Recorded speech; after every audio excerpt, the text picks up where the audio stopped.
2022 meeting of the Bluff Village Board of Trustees. The clerk, please call the roll. Trustee Ingeman. Here. Trustee Fisher. Here. Trustee Markey. Here. Trustee Rappin. Here. Trustee Ryder. Hi. Here. Please stand and join me in reciting the Pledge of Allegiance.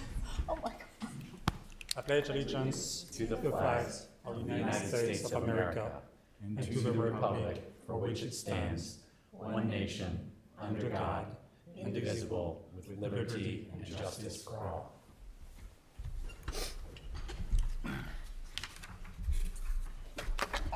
Thank you. Hi. Our first item number 3 on our agenda, are our awards and proclamation. And first will be a proclamation designating the month of October 2022 as the Dysautonomia Awareness Month.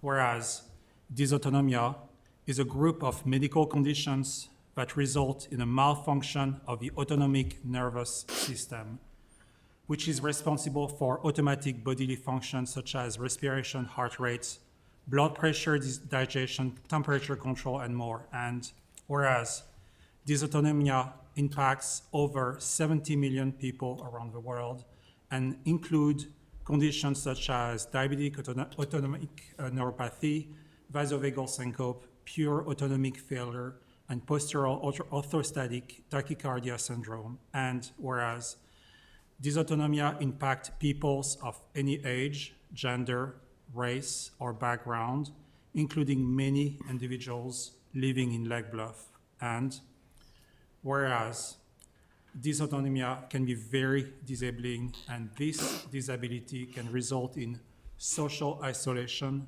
stress on the families of those impacted, and financial hardship. And whereas some form of dysautonomia can result in death, causing tremendous pain and suffering for those impacting and their loved one. And whereas increased awareness about dysautonomia will help patients get diagnosed and treated earlier, save lives, and foster support for individuals and family coping with dysautonomia in our community. And whereas Dysautonomia International, a 501c3 non-profit organization that advocates on behalf of patients living with dysautonomia, encourages community to celebrate Dysautonomia Awareness Month each October around the world. And whereas we seek to recognize the contribution of medical professionals, patients, and family members who are working to educate our citizenry about dysautonomia in Lake Bluff. Now, therefore, I, Régis Charlot, Village President of the Village of Lake Bluff, Illinois, do hereby proclaim the month of October as Dysautonomia Awareness Month in the Village of Lake Bluff. Thank you. Our second proclamation tonight is a proclamation designating the week of October 23rd to October 31st, 2022 as Red Ribbon Week. Whereas the most precious resources we have, our future leaders, are the children in our community. And whereas children face decisions about using alcohol, tobacco, marijuana, and other drugs as early as their elementary school years. And whereas alcohol and drug abuse in this nation have reached epidemic stages. And whereas it is critical that the adults in children's life take the time to talk to them regularly about the risk of alcohol and other drugs, symbolized by the red ribbons in our community. And whereas parents, teachers, and community leaders play an important role in providing positive activities which will give youth the opportunity to choose healthy lifestyles. And whereas the Village of Lake Bluff, LEAD, CROIA, Speak Up Coalition, and our local schools are taking an active role in building assets in our youth and helping to teach them about positive decision making. Now therefore, I, Régis Charlot, Village President of the Village of Lake Bluff, Illinois, do hereby proclaim October 23rd to October 31st, 2022 as Red Ribbon Week in the Village of Lake Bluff and urge all citizens to do what they can to help our youth make a commitment to a drug-free life. This day, October 10th. Thank you very much. Next is item 4, consideration of the minutes of a September 26, 2022 Village Board meeting. Is there a motion to approve the minutes? So moved. Thank you. A second. Second. Any questions, any change? Just to make sure everybody's talking about the minutes that were circulated earlier today with those typos corrected. Any questions? Thank you. Clerk, please call the roll. Trustee Inkeman. Aye. Trustee Brian. Sorry, Trustee Fisher. Aye. Trustee Markey. Aye. Trustee Rappin. Aye. Trustee Ryder. Aye. Next is our item 5, our non-agenda items and visitors. The Village President and Board of Trustees allocate 15 minutes during this item for those individuals who would like the opportunity to address the Village Board of Trustees on any matter not listed on the agenda. Each person addressing the Village Board of Trustees is asked to limit their comments to a maximum of 5 minutes. Do we have anybody online who would like to make a comment? There are 2 participants online. If they would like to make a comment at this moment, please raise your hand and you'll be recognized. No, sir. Thank you. If I don't see any comments from the room, I will move on. Moving on to the next item. Number 6, the Village Board sets the order of a meeting. The Village President and Board of Trustees will entertain requests from anyone present on the order of business to be conducted during the Village Board meeting. And I understand we are going to address item 10A, item 14, item 16, 17, and 18 first. Are there any objections to moving these items? Nope. Hearing none, moving on to 10A.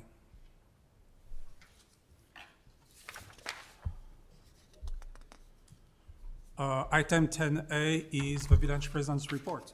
I get all the attention. And this is the consideration of approval of appointment of Catherine Hatch to fill vacancy on the Village Board. As a summary and background of the reason of request, it is anticipated that the Village President, Régis Charlot, will recommend the appointment of current Village Clerk, Catherine Hatch, to serve as Village Trustee until the next consolidated election, April 4th, 2022, when a trustee can be elected to serve for the remaining balance of Kate Bryan's term. That would be 2 more years. And a new village clerk can also be chosen. Because Illinois law does not require the village clerk office to be occupied, Village President Régis Charlot will have current Deputy Village Clerk Drew Irvin take on the responsibilities of village clerk for the next 6 months. I also would like to add that given the circumstances where we have about 6 months for that position to be filled, instead of proceeding to a process of interviews in the village and having a decision that would fill a seat for the next 2 years, potentially up to 2 years, because we have such a short amount of time, I prefer delegating somebody who is on the board who has knowledge of a current issue so that we can finish this term and move on with a vote that will select the next person that will be on the board for the next 2 years. And if there are no objections, I would definitely consider Motion a motion to elevate recommendation. and a recommendation to elevate Kat Hatch as our next trustee. So moved. Seconded. Thank you. Clerk, please call the roll. Trustee Fisher. Aye. Trustee Markey? Aye. Trustee Rappin? Aye. Trustee Ryder? Aye. Trustee Inkman? Aye.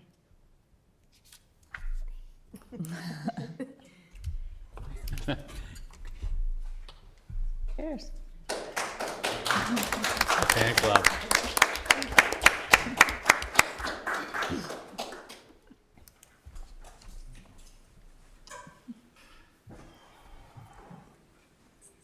Catherine, please raise your right hand and please repeat after me.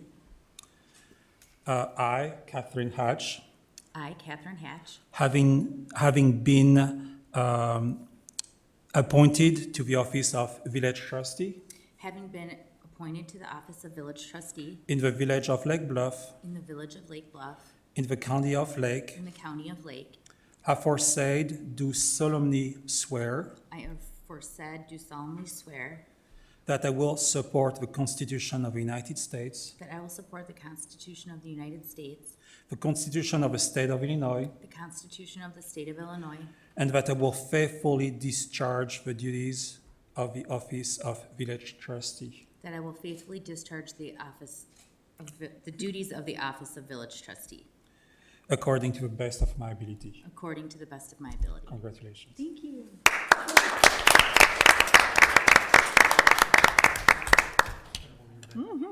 Thank you. So I sign both. Thank you. Awesome. Thank you. Take one picture. Come here, take one quick picture. Come here, Regis. Come here, Scar. Our husbands allowed. We can take the picture, Nate. You can get in the picture. We've got Glenn in the corner getting pictures too. Oh, I'm sorry. I didn't know that. That's okay.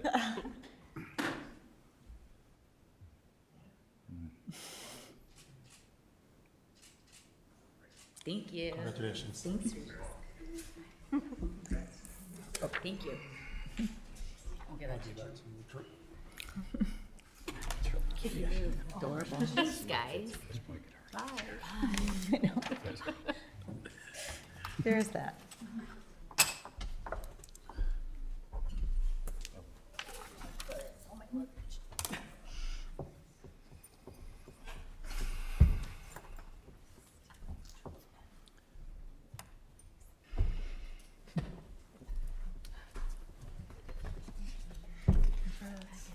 Hey, Drew, you got this.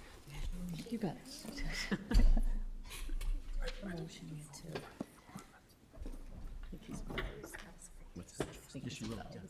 Yeah. Yeah. Quick. Next item is item 14, a resolution honoring the public service of Catherine Kate Brand. Is there a motion to approve the resolution? So moved. Second. Thank you. Catherine Kate Brand, a long-time village resident, was elected as a village trustee in 2021 and faithfully served the community since that time. Mrs. Brand's service as a trustee has proven to be an enormous benefit to the village and its residents. It is recommended that Mrs. Brand's service be memorialized via a resolution of the Village of Lake Bluff Board of Trustees. A copy of this resolution is not included in the packet, but will be read aloud by the village president as the October 10th meeting in the village board. Any questions? You need to go, you want to go read it? That's great. Yes. Okay.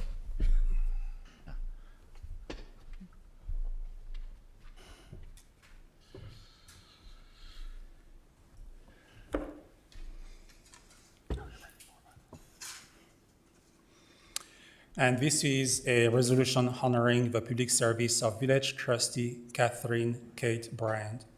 Whereas Kate Brand was raised by her beloved parent, Roland and Stephanie Reeves, in Lake Bluff from 1971 to 1993, and then, after college, law school, and time abroad, she returned home again in 2012, where she was elected to public office in 2021 as a Village of Lake Bluff trustee. And whereas Kate Bryan, through her dedication and passion for community service, has served in leadership roles, including board member and treasurer of the Phoenix Rising Foundation Food Pantry. And whereas Kate Bryan has been a steward of village resources and strengthened the financial stability and independence of the village by making numerous contributions to the village fiscal policies, processes, and practices, including maintaining the village AAA bond rating, continuing the village multi-year fiscal planning process, and updating the village fee waiver and purchasing policies. And whereas Kate Bryan has helped ensure Lake Bluff's commitment to public safety by supporting the promotion of a new chief and deputy chief of police, recognizing and supporting the village commitment to CALEA accreditation, which embodies the precepts of community-oriented policing, organizational integrity, transparency and accountability, and continued the operational efficiencies enjoyed by the police and fire department, brought about by the contracting of public safety dispatch services with the village of Glenview and its many fellow municipal customers. And whereas Kate Bryan has bolstered economic activity during the COVID-19 emergency by making it possible for local food and beverage establishments to continue outdoor services along Block 1 of a central business district, attempted to maximize revenue growth opportunity in the business park along Wokingham Road, and moved the village closer to achieving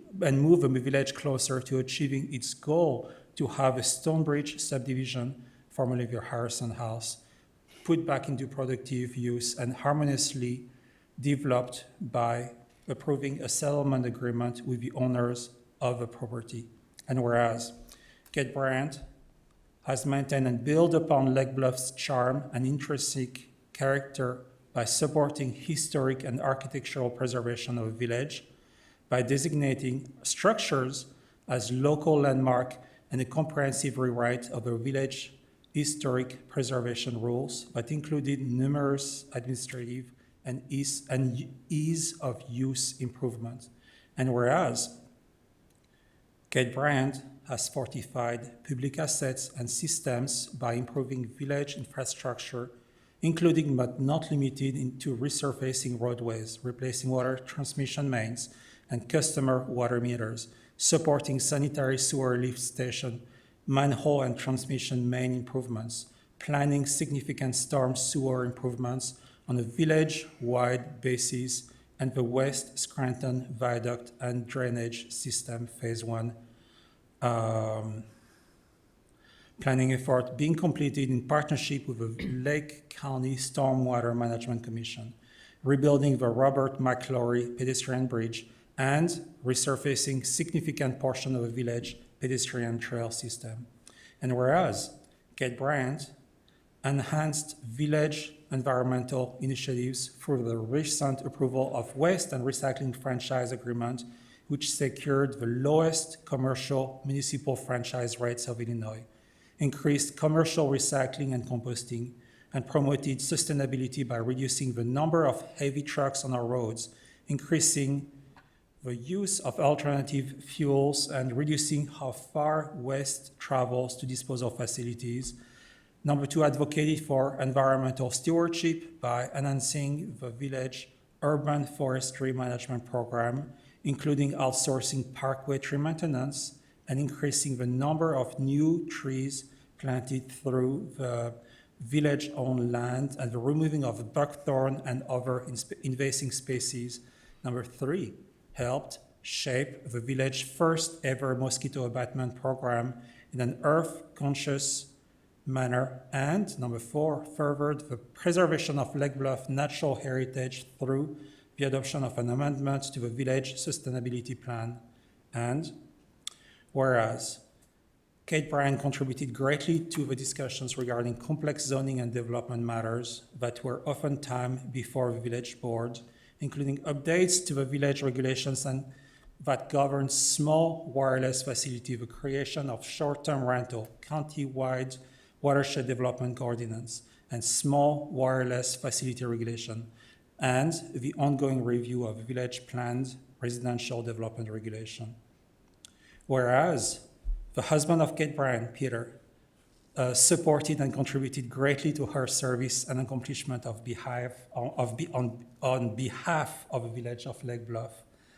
And now therefore, be it resolved by the village president and board of trustees of the village of Lake Bluff, county of Lake, and state of Illinois that the village of Lake Bluff hereby recognizes Kate Bryant for her many significant contributions to the village and its residents, and such recognition and the gratitude of the village of Lake Bluff be publicly expressed to Kate Bryant for her service to the community, and that this resolution be incorporated in the minutes of this village board meeting, and that an executive copy of the resolution be presented to Kate Bryant as a token of appreciation for her service to the village of Lake Bluff. Thank you.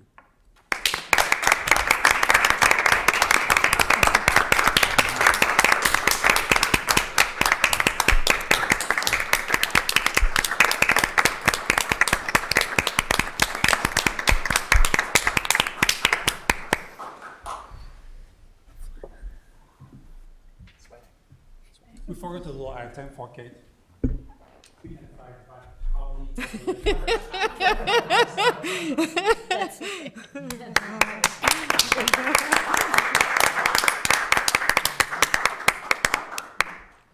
Kate, there's high expectations of you colonializing the 4-4, so. The 4-5, rather, sorry. 4-5. That's right.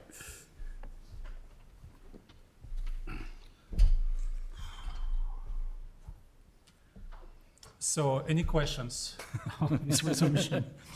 And this is a voice vote, by the way. You have a first and a second. All those in favor? Oh, okay. So, all in favor? Aye. Anyone opposed? The motion carries. Thank you very much. Thank you.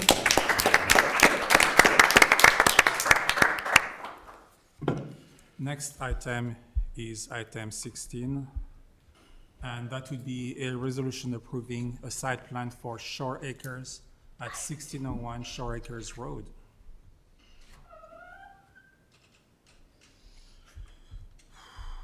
As the board may recall, Shore Acres purchased additional land south of their existing practice field. Subdivision of this land into an eastern residential lot and the western 18.2 acres for Shore Acres was approved by the village board in March 2021, and a boardwalk over the wetland received site plan approval in December of 2021. This request for site plan approval includes a 10-foot wide cart path extending south from the boardwalk, the practice field area, this is grass with an irrigation system, and a 15-foot access drive for maintenance vehicles along the south side of the property. Shore Acres intend to return in the future for site plan approval of a maintenance garage. The plans were presented to the Architectural Board of Review on October 4th. By a vote of 4-0, the ABR recommended that the village board approve the plan. Documents are included to this request. Any questions? Or Need a motion?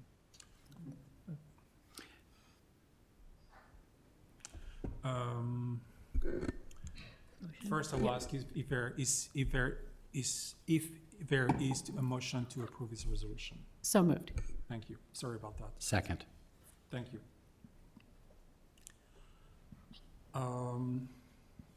You have the petitioner here this evening. If there are any questions of Shore Acres folks, the general manager and the course superintendent, as well as their landscape architect is present, if there are questions. Thank you. Would you like to address the board before we field questions? Are there any questions on the board? It's all part of the master plan they've been working out there, the board's discussed numerous times, so. All right.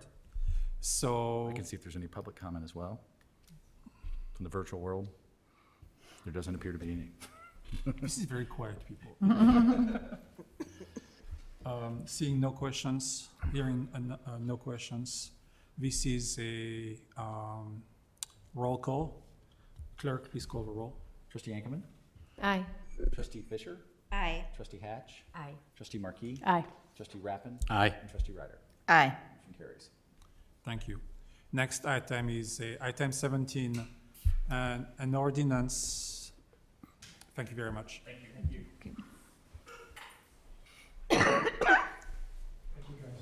Thanks. Bye-bye.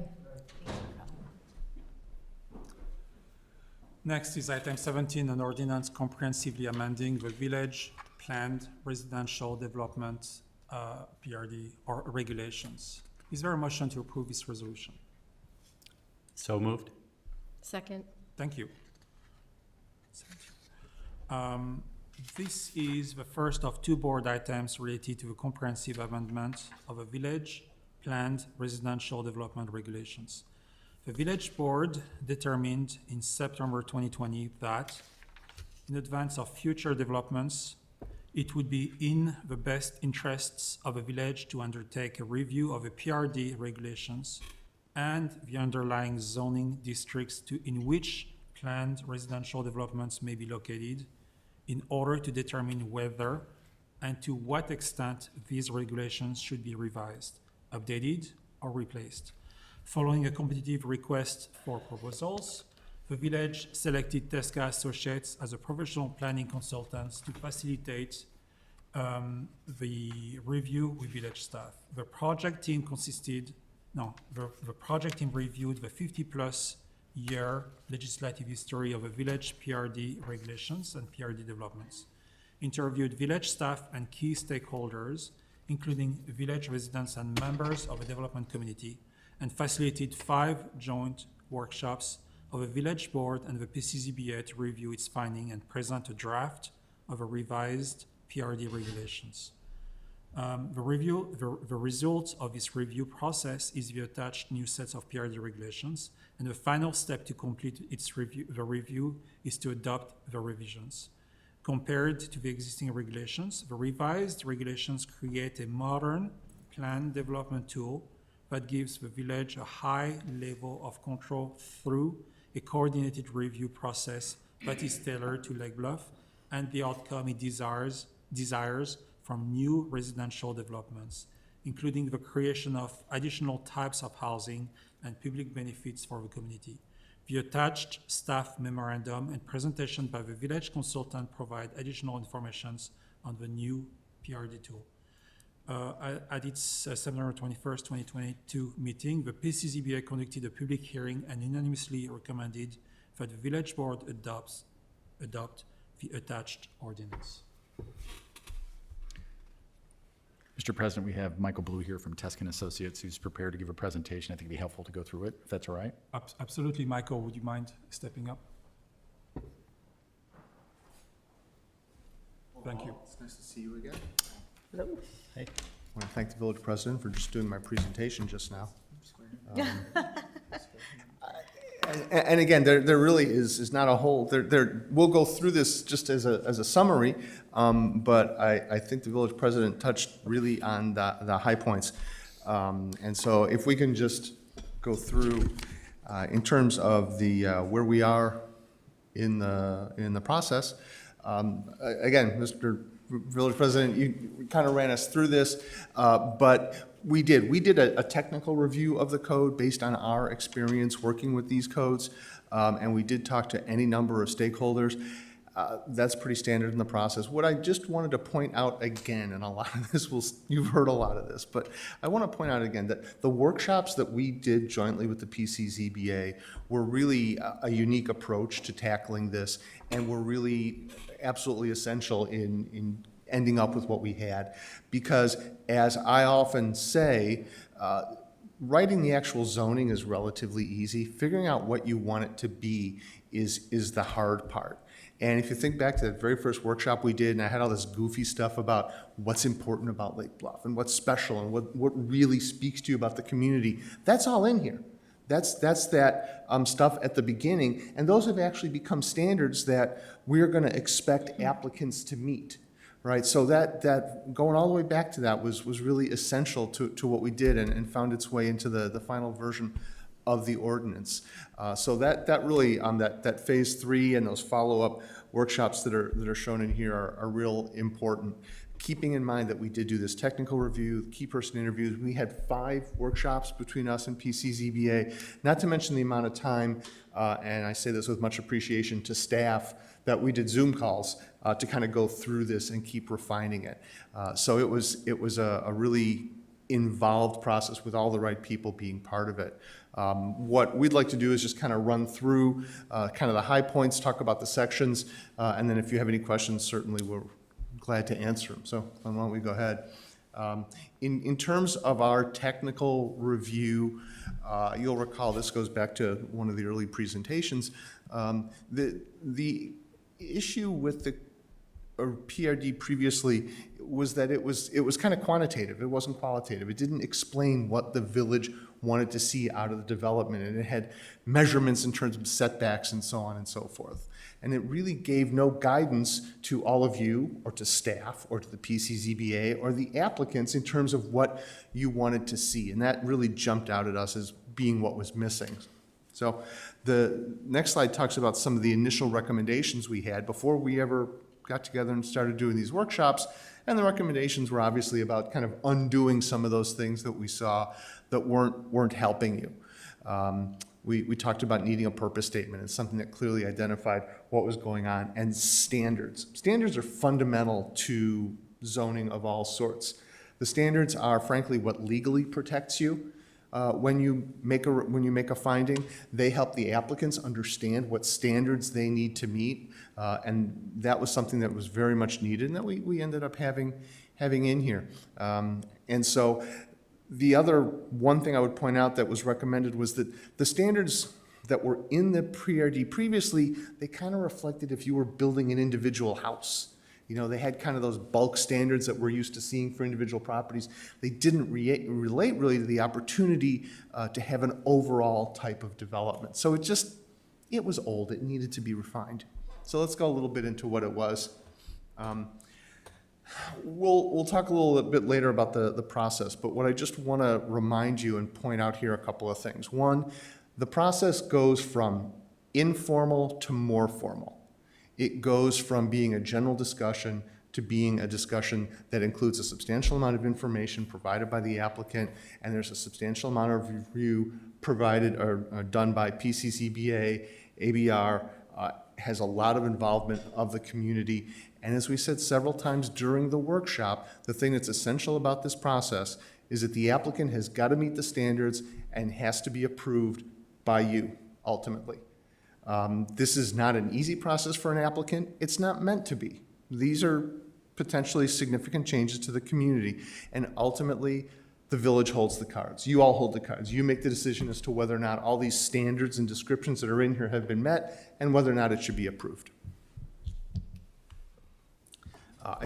I don't know if this was asked at a particular workshop, but it was asked at some point, which is somebody mentioned that we went from 6 pages to 20-something, and why did this get so long? Which ultimately is a good question, but relates to some of the things that I've been mentioning.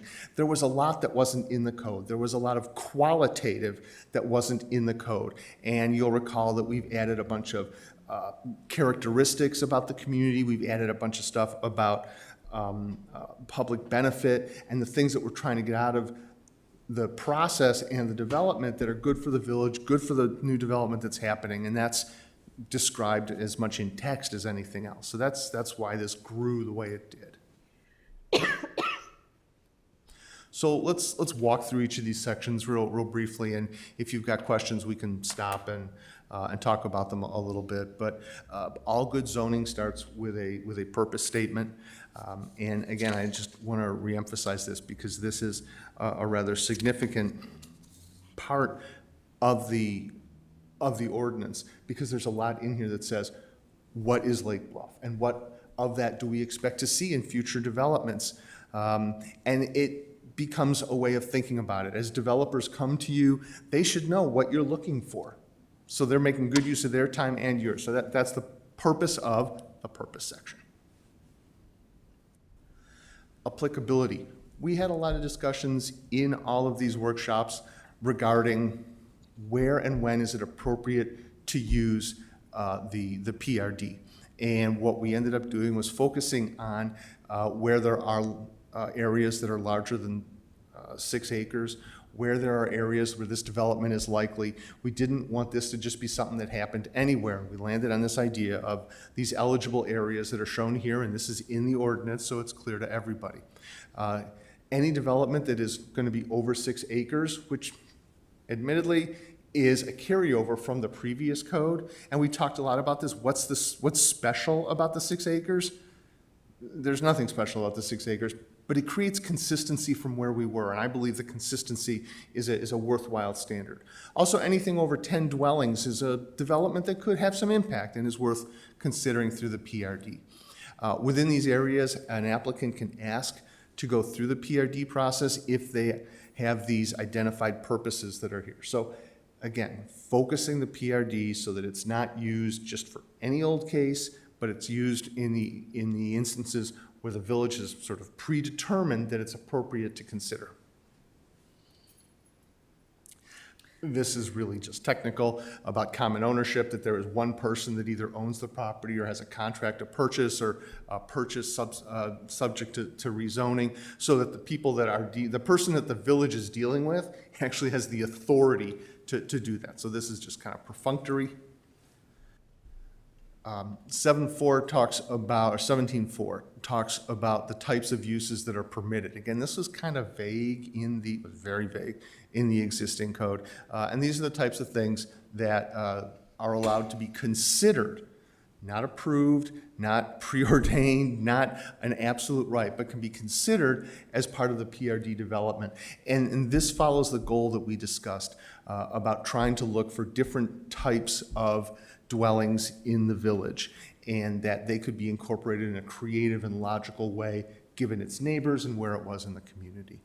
Can I back up a little bit? Yeah. So can you go back to 1017-2? So is it the case that there are no areas of the village where 10 or more dwellings could be built that aren't one of those black spots? I know there was lots of negatives. So we identify on the map where the PRD could be used or must be used? Can be used. Can be used. And then we say 6 or more acres, which presumably all of those meet that 6 or more acres. Is that the only place where 10 or more dwellings could be, are those the only places where 10 or more dwellings could be fit? That's where, and you'll recall, we had done the analysis, staff had prepared a map at a couple of the meetings about where the larger estates were and where the potential of this happening was. And these are the areas where it's absolutely most likely. Could somebody put together properties elsewhere? I'm gonna defer to Drew and Glenn a little bit, but I suppose it's possible, yeah, that it could be there. So the map isn't exclusive then? The map is the only areas where the PRD can be considered. So it is exclusive. Okay. So if somebody came to us with a 10 or more dwellings, I don't know, I guess they'd be condos, maybe, Something smaller than 6 acres. something smaller than 6 acres, would this statute as written allow that? No, but this part can get amended. It's not uncommon through development procedures that a project and developers seek zoning relief and/or, which could take the shape of text amendment, that could amend this map to include a property that they could have assembled. I see. Okay. But this kind of grew out of the deliberation of the group to kind of focus where this could happen. Yeah, I think everybody remembers there was a big conversation at the Yeah. beginning of this process. The draft ordinance had a much bigger funnel to allow people to go through this process, or developers per se, and that there was a lot of conversations, and that got smaller and smaller and smaller, and then we ended up at this, and with the map Okay. providing the clarity. Yeah. Just, if someone came to us and had put together some properties and then decided they wanted to put 10 dwellings on it that wasn't on this map, that would come in front of us, would be a special use permit, would be, if someone else put something together, It would require zoning relief. right, I mean, there would be a whole process for that. Yes. More than likely, yes. I mean, even these yes is the answer. Okay. So would we amend this to allow, this statute to allow for the use of a PRD in that Places situation? other than that, Yeah, it would have to, yeah. yeah, okay. Not completely unusual to have a text amendment of some sort be part of a substantial development or any development, frankly. And like it or not, this has been the village's approach to development and creating development tools for a town of our size.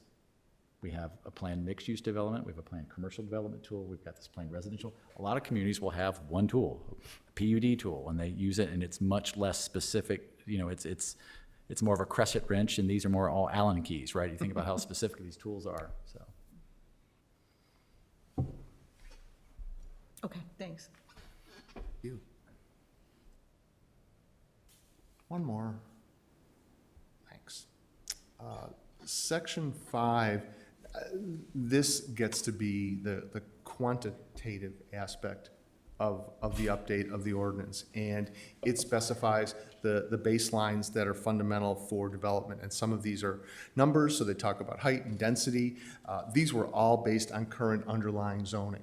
So effectively, your base density that you start with is based on the zoning that you have underlying the property. And remember, we talked about if somebody wanted more, they'd have to go through the process and amend the zoning, which is a whole additional threshold to be met to make the case. There's some rules in here too about the format of the development in terms of whether or not if there's going to be clustering, how it's done, and notions of anti-monotony and connectivity. Some of these are just fundamental good zoning standards.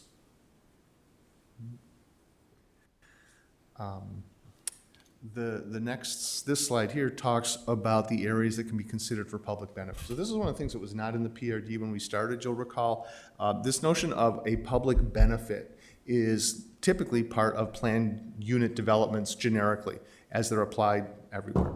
And we really didn't have that.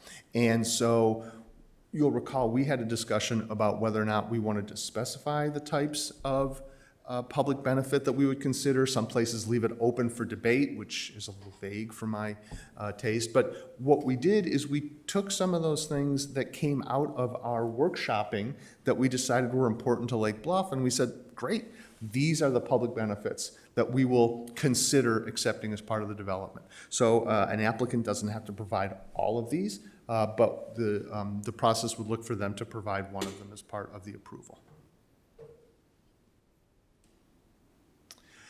Here's the process again. As I said initially, you see it starts with an informal review and an optional community workshop, and then a pre-application before the PCZBA and the ABR. This step C in here, this pre-application, is one of my personal favorite steps in a process, because this happens before a developer has frankly even made a formal application to be before you. It's before they have spent a lot of money to do development and design. This is them coming before you, and they do have to have some homework done, and it's specified in the code, and they will have a meeting with these two bodies and share what they're doing. This works great for two reasons. One is it allows, particularly the PCZBA, but also the ABR, to say, look, if you're going to come back or when you come back, these are the questions we're going to have. So it's a much more iterative, communication-oriented kind of process. It also gives the PCZBA the opportunity to go, this is not what is in our plan. This is not what we have approved before. This is not in keeping with the character of the area. This doesn't look like it's going to meet the standards. And in my experience, I've seen developers have that meeting, say thank you, and not submit an application. And frankly, being appreciative of it, because they have not sunk money into the process. And this is frankly a way that you make it clear that Lake Bluff is a good place to do business. We're not going to roll over and give you what you want, but we're going to give you a process that is fair, gives you a chance, and is not overly expensive or overly demanding to get your fair hearing. And that item is especially important for our village, because we already have had discussions in that regard where somebody was interested to create one of these new a new development, and frankly, that did not fit the character of a village. So that item is important to set an expectation to what we would like to see, simply enough.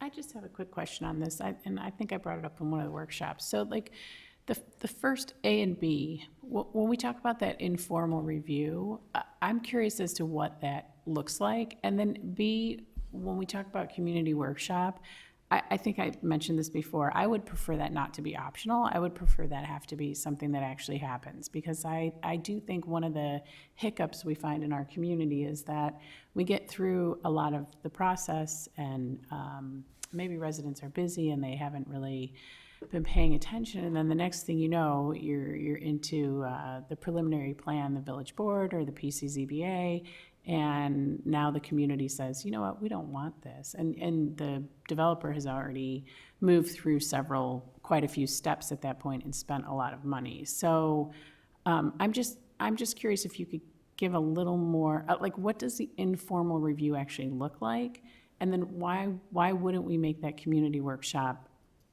a required thing? So the first part, the informal review, is what, when I was a community development director, we would refer to it as the back of the napkin meeting. And the step is literally, you can't get into this process without coming to meet with staff and share the concept of what you've got, and share it with enough information that staff can give you good direction as to how you're going to meet the standards of the proposal, how you relate to what's been done before, how the PCZBA and Village Board have reacted to those things before. So that's sort of the gateway to the process. And it literally is an informal meeting with staff that doesn't require much information, be prepared at all. The community workshop, the short answer is you can require it. That's certainly something that can be done. What I probably said before in response to that is the reason that it's not required in here and the reason that it's not necessarily essential is a few reasons. One is this pre-application meeting is required. And this is a meeting that is a public meeting. It's not a public hearing. It's not fully noticed, but it is a public meeting. And you can, as a matter of policy or practice, make the community aware through various newsletters and opportunities. You can even ask the applicant to send out a letter to let neighbors know. That's what we used to do. The other part of it is that, so the residents can come to that meeting and get basically the same information, but have it in here. The community workshop, the way it's described and the way I would suggest to you it works best, is that it's something that the village has nothing to do with. Because you don't want it to be a village-sanctioned step. I wouldn't recommend any of you go, right? Because then it begins to give the impression that the village is supportive of it, that concern over it being a done deal. So that's the other reason that it's optional, that it's not a formal part of the process, it's not a village part of the process, it's not something the village is sanctioning. That's the logic behind it. Okay. How it ultimately gets played out is up to the board. But we could in that sense, like with the community workshop, like strongly suggest to a developer, hey, you might want to do this, and you might want to get a feel for how the community is going to react. It's I think from the standpoint of everyone at the table and the developer, it's frustrating to get far down the process and then have community pushback. That's the only reason why I asked. I've drawn on my experience here a lot in describing this, and we used to use the phrase strongly suggest, or you'd be really missing an opportunity to not do this. Okay. And what we used to tell them is, look, if there's going to be concerns raised by the community, you're kind of missing an opportunity to not hear from them before you ever get started and know what to answer at the regular meetings. So while it's proposed here, presented here as optional, it's definitely something that we would anticipate that staff would strongly recommend. Probably largely happen for the properties we're talking about. Okay. Thanks. Sure. Because the developer's not looking to take any more risk than they need. That's right. They're going to get in there anyways. Yeah. I have never seen a developer balk at the idea of doing this meeting, the community meeting, because they know it's good for them. Okay. I guess I don't understand why we have the word optional underneath it then, if most people do it. It's fine. I know I'm being a little nitpicky. I just feel like. And I think step C that was described, that will Yeah. function as the same thing as Same community. way. Yes. Okay. How can we, you said that the participation of a village in that meeting is touchy because we do not want to give the impression of we have already bought into the process. So what's the recommended way the best way for the village to be supportive but to listen to the community first? I think the best way for the village to be supportive but not look like it's a village process is to, you might even have a cheat sheet for a developer, says, if you're going to when you do this strongly recommended community workshop, send letters to surrounding property owners. And so encourage the developer to do this the right way. Don't do this on a Friday night when everybody has got dinner planned, and help them do it in the right way. I think that's the first thing that comes to mind in terms of how, as a village, you might encourage that this optional meeting be done right and be of a true benefit to the community, to your ultimate review of it, and frankly, again, to the developer that's proposing. It would be good to have that recipe for success as part of a package that will be part of how we do business, so that we have a recognized way. We can even publicize that way of doing where we, the village, recommend that with the developer, free to the developer to do that system. But at the end of the day, if it's consistent, it's publicized, and the developers might have to follow that for a non-bias, for a way to signify that village wants a good process, but is not invested in this process. I think generally it's contextual, and in my experience, even in Lake Bluff, it's developers are coming to us with a pen and a paper, and like, who do we need to talk to? And where's the best place to do it? And who should we invite? And what do we need to cover? And you tell us they want to do these meetings. They want to, so. Totally agree. I think a developer, particularly for this size of acreage, will come in and they will have done this before, and they will want to speak to the folks that they need to speak with. And I think prescribing how that's going to happen is a disadvantage. I think letting them kind of figure out the best way that's strategic for them and getting the feedback, it'll work. I was only trying for us to not be in the process, but to recommend a process, keeping us outside the process. That is basically where I was. That makes perfect sense to me, to have a suggestion, a couple of ABC suggestions on what a developer should do. Yep, thank you. I would agree. Other questions about the process?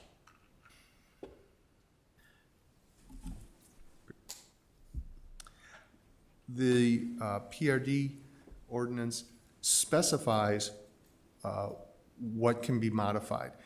There's a couple of ways to do variations, a couple of ways to do PRDs. One is to say, yeah, you know what, whatever's on the table, we'll consider a modification of it. That's kind of broad, overarching, and creates a lot of potential for variation requests, which is one approach. It's not one that we suggested here. It's not one that, based on the discussions that we had, it seemed that there was any interest in. So in terms of defining the limits of what could be considered, you can ask for relief, but in a couple of cases, it's limited, right? So there's the 40-foot height limit, which is the height, maximum height for residential in the village, and then the density standard of 125% of the underlying number. So if your property could have 100 if your property could have 100 homes on it, and I'm just doing simple math here, right, that you could only pursue 125.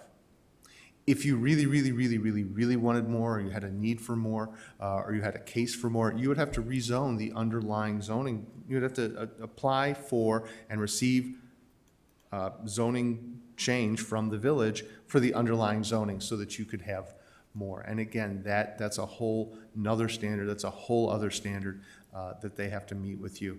The idea here was to allow some consideration of greater density because that's fundamentally the way the PUDs or the PRD in this case works, which is, look, we from the village have expectations in terms of higher quality of design, meeting these specific standards we've identified, and this public benefit. And in trade for that, or an acknowledgement of that, we're willing to look at up to 125% of the density. Not automatically approved if the site plan that you are shown meets all the standards that are in the code. Again, none of this is by right, none of this is absolutely you can do it. These are the maximums you can go up to.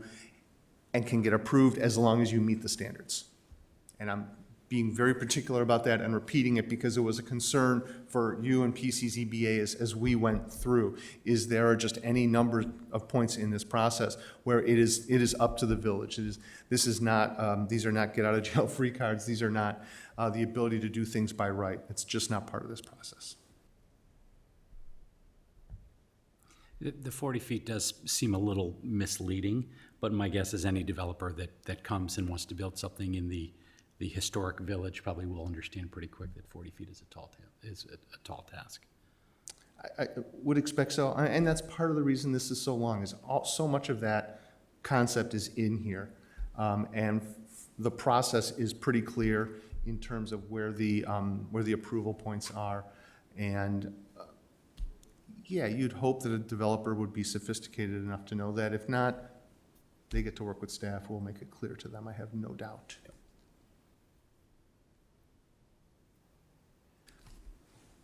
So these are as much technical bits as anything else, but the idea of concurrent review, you'll recall that the way the process is set up, that somebody comes before the PCZBA, an architectural review, and then to you with a preliminary plan. And they are essentially showing you their final and ultimate idea. They have not gone to the expense or the time of the final engineering in terms of where does every bit of curb go, where does every bit of sewer go, but they have shown you what the plan is. Then once they do that, they come back to you, and the only real threshold, or the only real question is whether or not the final plan is in substantial conformance with the preliminary plan. And that's standard, and that's what developers expect, and that works great. There may be a situation where one of these 10-unit developments or whatnot is so straightforward, and the developer is looking to do this quickly, that they want to do these two steps in advance, these two steps together. What they are essentially doing is taking on their own risk of doing the final engineering and saying, this is the whole thing. Doesn't change your ability to review it, doesn't change your ability to change it as they come before you, but it gives them the opportunity to do this request. The reason this is in here is every once in a while, somebody will come before a community and ask for that, and if you don't have it in there, you can't accommodate it. But again, this is not a way for anything to happen easier or quicker for an applicant. The other thing that happens, just as a matter of course, is sometimes there is need for an amendment once you approve it, right? If you've ever done any rehab on an old house, you know that once you get into the wall, there's always a surprise. Well, the same thing happens in the ground for developers, right? So you're never quite sure what you're going to happen, what you may find. So there may be a need to change what goes on. There may be a change in the market. There may be a change in certain things that goes on. And there are actual percentages and whatnot that define what these thresholds are. If there's a minor change, that can be authorized. If it's a major change, if they go, you know how we had all these single-family homes? We want to do townhomes now. Well, that's a major change. You do not pass go. You do not collect $200, but you do go back to the beginning and start over is essentially what happens. And this is common in that's what goes on. Now, so I'm glad to answer more questions or more discussion. It's sort of unusual for me to make a final presentation to a village board that has been as much part of the process as I have. So for that, I thank you. I think it was a very productive and useful approach that we all took to do this. So if there's any other questions, glad to answer them. I'll ask a question that I think I know the answer to, but at the start of this, where we were and where we are today, I think a big part of this is to try and be a community that works effectively with developers and to set expectations up front and to make things happen and not to be kind of a wild card of, man, those guys up north, you never know what you're going to get. So from your perspective, from point A to point B, have we done an effective job in setting the appropriate expectations? What are the odds of me saying no? I knew the answer. I just wanted to hear your point of view on that. You know what? You absolutely have. And, and I go around to conferences and speak about what makes an effective process. And my number one word about these things is predictability. It's not predictability in terms of knowing whether or not there's going to be an approval or a denial, but it's predictability about the process. And if it's not predictable, if you are the wild card, the development community will not come here. And you will get folks that are that are willing to like try it, you don't get the better developers that way, because we talk to these people. We have these stakeholder interviews with them all the time. And so, yeah, we really have increased the understanding. You've made the village easier to work with in this process, but also, again, I'm gonna repeat it, strengthened your hand in how you can manage the process and the ultimate outcome. I have a question for you. So I know that you worked really hard on it and you really made it that it is predictable and it fits the character of a village of Lake Bluff, and it's all about Lake Bluff for what Lake Bluff is, what we know today. So my question to you is, where are we going to fail next, or where are we going to come up short to what could be in Lake Bluff in 10 years from now? Where are we going to have to expand on those regulations, basically? So you're asking, what are the unintended? Can I What are the answer? unintended consequences? I'm more than happy to let you answer this, Drew. The subdivision ordinance needs to get updated. That works hand in glove with this, and it's time. This time. Yep. I'm sorry, I didn't hear that. The subdivision ordinance, the village's regulations as it relates to subdivision is very, Updated. it's a checklist. It's lean. I mean, you talk about why it got so much longer. It needs to be updated. And given the map we had in slide 3, I think, where we had those big splotches of black on the map, it's probably a sooner than later item, right? Should be, yeah. I don't think it'll be the same lift that this was, or require similar, as, I guess, it'll be thorough, but just won't be as, I don't think it necessarily has to be a joint venture.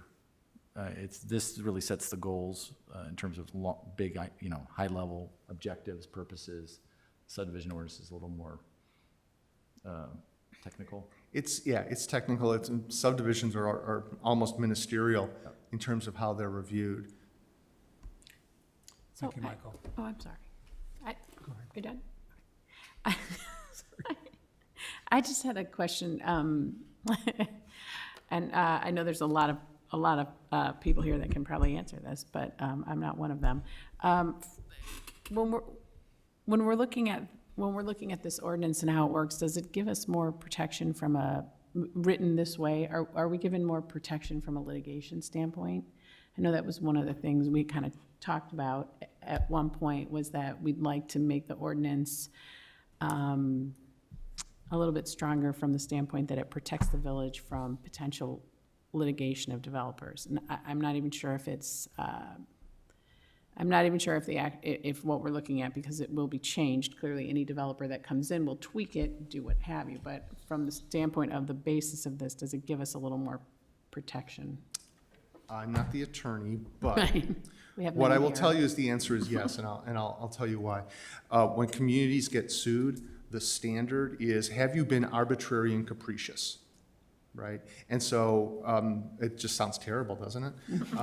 And so you don't want to turn somebody down just because, you know what, townhouses, really? That's arbitrary and capricious, right?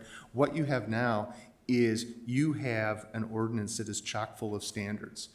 And so it protects you from litigation if, when you tell somebody no, you attach that no to the standards that are here and in your special use standards, right? So the short answer is yes, but the more qualified part, or the qualified part of that yes, is that you've got to use it correctly, right? So when you're explaining to an applicant, or when you're preparing your findings of fact, you have to be clear that the reason we're saying no ties back to what's in the code.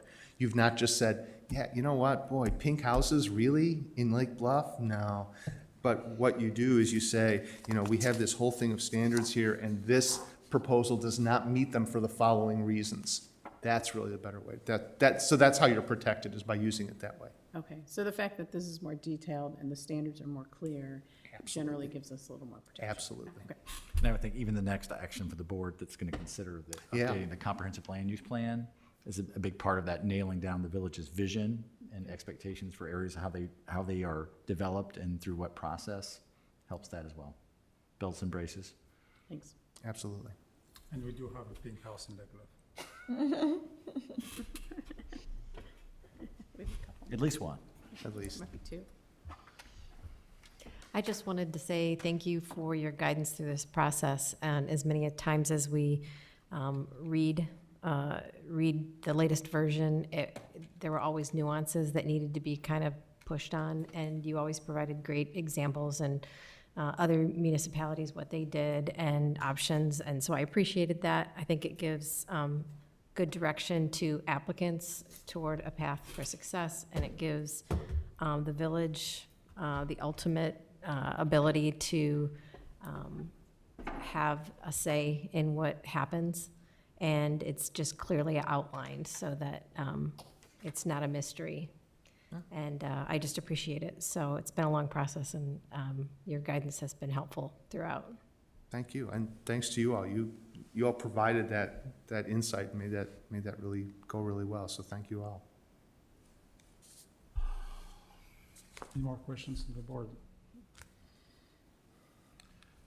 Michael, I would like to reiterate the thank yous from Barbara, very well said, by the way, that gathering that many people and applying a process to end up with a regulatory document that makes the village fair in developing the village is very well appreciated. It will be helpful. Thank you very much. Thank you for the opportunity to work with you.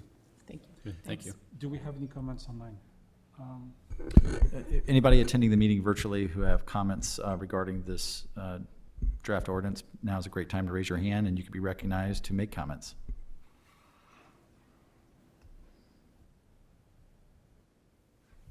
No, sir. So thank you. So this is again a voice vote, First reading. first reading. So all in favor? Aye. Any opposed? So the motion carries. Thank you very much. Thank you, Michael. Next item is item 18. That would be an ordinance amending the comprehensive plan of the village of Lake Bluff to reflect updates to the village plan residential development regulations. Is there a motion to approve a resolution? So moved. Thank you. Second. Second. Thank you. This is the second of two board items related to the comprehensive amendment of the village planned residential development regulations. In connection with the adoption of the village new planned residential development regulations, staff recommended the PCZBA consider amending the village comprehensive plan. As described in the attached staff memorandum to the PCZBA, the amendment would reflect the intended operation of a village new PRD tool, including its reliance on rezoning as a component of a PRD process for development that propose increased residential density. Number two, incorporate important planning principles reached through the Stonebridge plan development process into the plan. After the termination of a Stonebridge plan residential development, these principles are no longer represented in the village official land use policy documents. And number three, acknowledge the completion of other residential developments completed or contemplated by the plan since the plan was adopted in 1997. As its September 21st, 2022 meeting, the PCZBA conducted a public hearing and unanimously recommended that the village board amend the comprehensive plan as shown in the attached ordinance. Questions? If we haven't had a motion, I move that we amend the comprehensive plan as shown in the attached ordinance. I have a motion and a second. Okay. No questions. No questions? Hearing no more questions. If there's anyone attending the meeting virtually and wishes to comment on this ordinance, please do so now by raising your hand and you can be identified. No, sir. Thank you. Again, this is a first reading, and this is a voice vote. All in favor? Aye. Aye. Aye. Aye. Any opposed? The motion carries again. Thank you very much.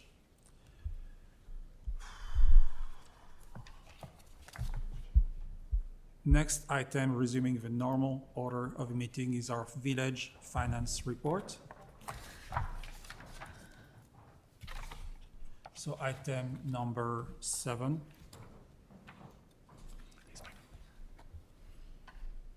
actually item number 6A, and that would be the warrant report for August 23rd to September 12th, 2022. It is It's 7. 7A. Yeah. 7A, okay. As a summary of background and reason for requests, expenditure of village fund for payment of invoices in the amount of $530,314.86 for August 23rd, September 12th, 2022. Again, for total expenditures of $530,314.86. You will find attached as documents and report, the warrant report for August 23rd to September 12th, 2022, in the amount of $530,314.86. The invoice register report shows checks with a status of open or paid, all checks with a status of open or computer-generated checks for the board's final approval. Checks with a status of paid are manual checks processed. Are there any questions to our staff on this report? I had one really quick question. And I'm sorry, Drew, I didn't have a chance to call you earlier about it. So it looks like now we're using a photographer for special event photography. There's like 3 events listed for Norman Design Photography, and one looks like the Yacht Club and the Rib Fest, and I'm not sure what the other one is. It just says special event photography. So I was just wondering, that seems like something kind of new.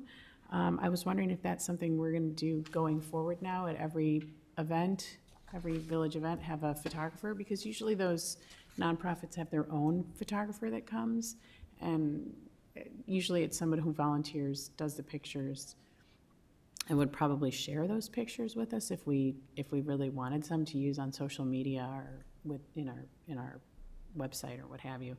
So I was trying to understand if that's something that's like going to be an ongoing. We're going to have a special event photographer ongoing now for any events happening in the village. Not forever and ever. We were trying to do it to build a portfolio of photographs to use for marketing materials. Okay.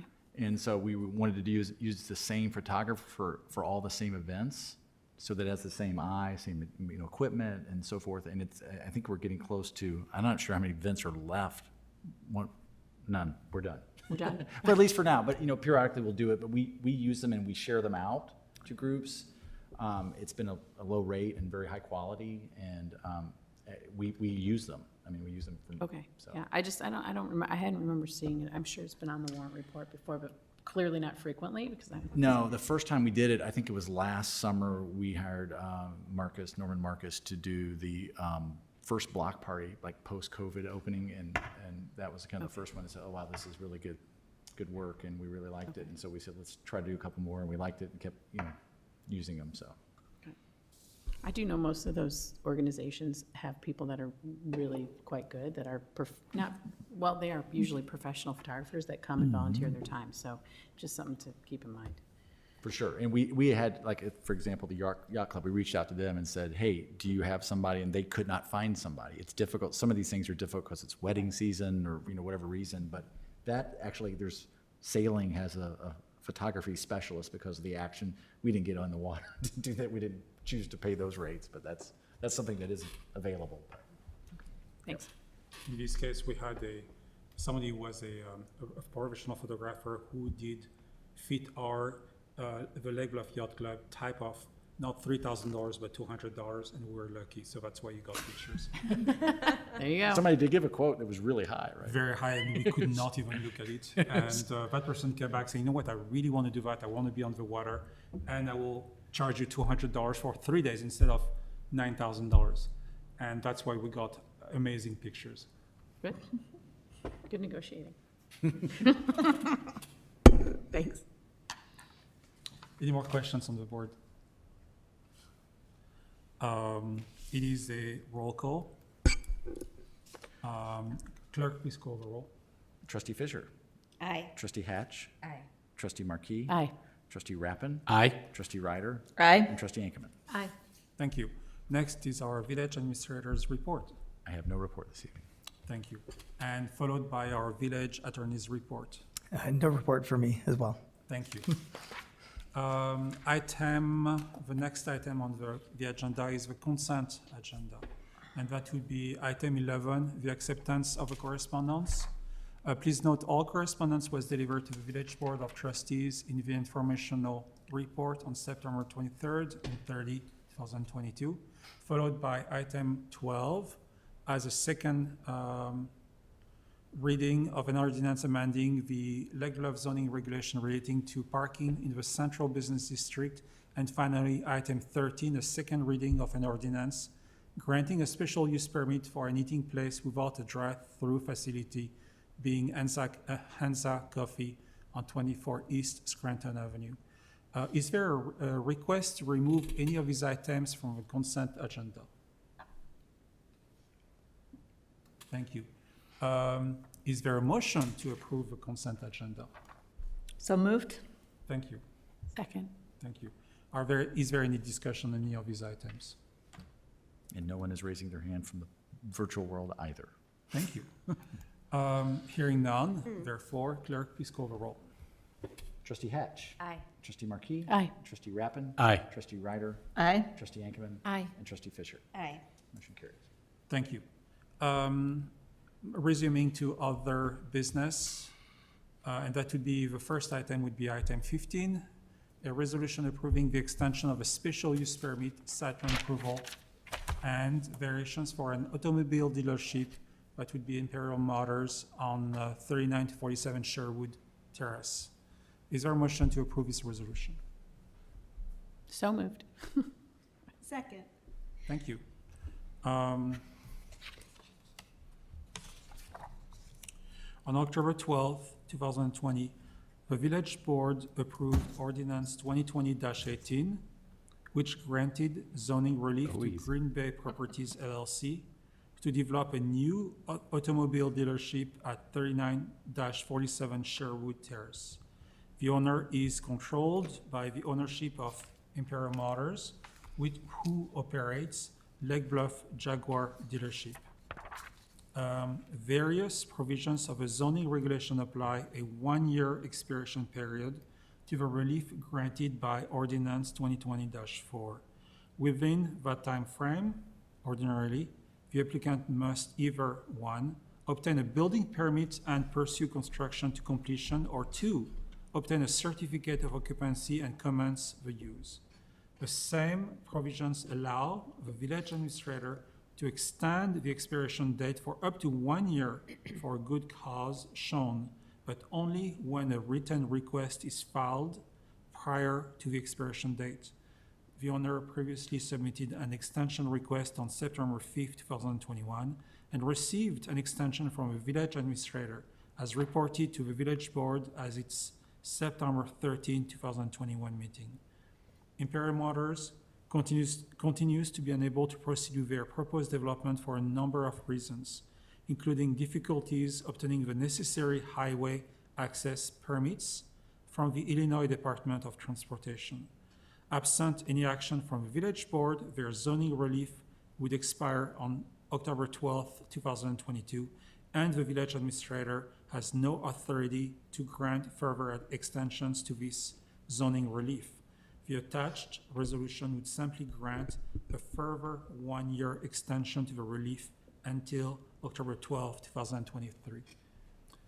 And I would like to add that I was also witness to this negotiation with IDOT, and I do support them extending for another year, getting a permit to commence construction. Are there any questions on the board? So this is the issue with the curb cut on 41, correct? That's And one we're- of them. And we're just not, we're not able to move that forward? Do we think it will move forward at some point? I think there's a shot. The individual who was not keen on the idea of having curb cuts at that location for moving the dealership to the south has retired from IDOT.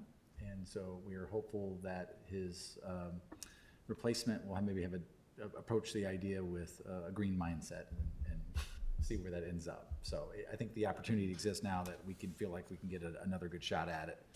The other thing that was holding this Jordan, Aaron at the dealership from doing these updates is Jaguar Corporate itself has been hitting the pause button with their dealers. They're going all electric. And so they, I talked to Jordan last week and he said there was a conference last week and they kind of did a little show and tell about the new layout. They're getting close to releasing that. He thinks that the exterior changes will really, or at least the planned exterior for the new building will remain the same. That most of it's interior work, but so it shouldn't need to be back, revisit with the review again. But that they seem to be getting closer to making a decision at the corporate level. So, in addition to trying to get the curb cut. Okay.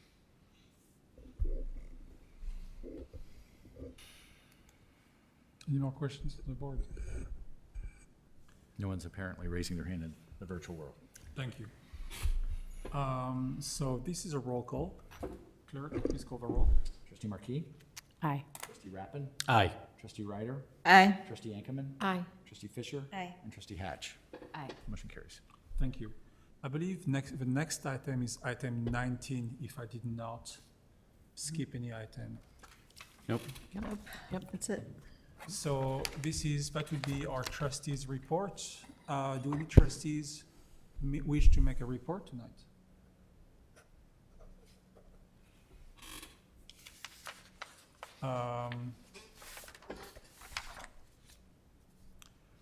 In that case, we will move on to item number 20. Well, And may I have a motion, I need to be specific on that, may I have a motion to go in closed session for the purpose of discussing personnel matters pursuant to the Illinois Open Meeting Act, and that upon the adjournment of a closed session, this regular meeting will be deemed to automatically be adjourned by the same vote without the conduct of any further business. So moved. Thank you. Second. Thank you. And we are adjourned for this meeting. Thank you. so you had a motion second. I need to call that.